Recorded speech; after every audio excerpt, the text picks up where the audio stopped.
ফেসবুকে শিক্ষা মন্ত্রণালয়ের ভেরিফাইড পেজে শিক্ষা কার্যক্রম সচল রাখতে প্রয়োজনে শুক্রবারও ক্লাস নেওয়া হবে বলে শিক্ষামন্ত্রী মহিবুল হাসান চৌধুরীর বরাতে যে বক্তব্যটি দেওয়া হয়েছিল তা সঠিক নয় বলে জানিয়েছে শিক্ষা মন্ত্রণালয়।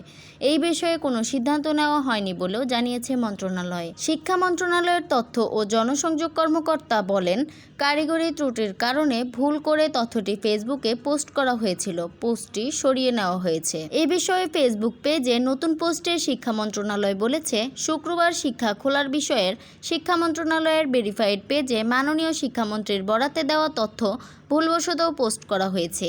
এই বিষয়ে কোনো সিদ্ধান্ত নেওয়া হয়নি। তবে পরবর্তী সিদ্ধান্ত না নেওয়া পর্যন্ত শনিবারের পাঠদান কার্যক্রম অব্যাহত থাকবে। প্রচণ্ড তাপপ্রবাহের কারণে দেওয়া ছুটি শেষে আজ রোববার শিক্ষা প্রতিষ্ঠানে ক্লাস শুরু হয়েছে।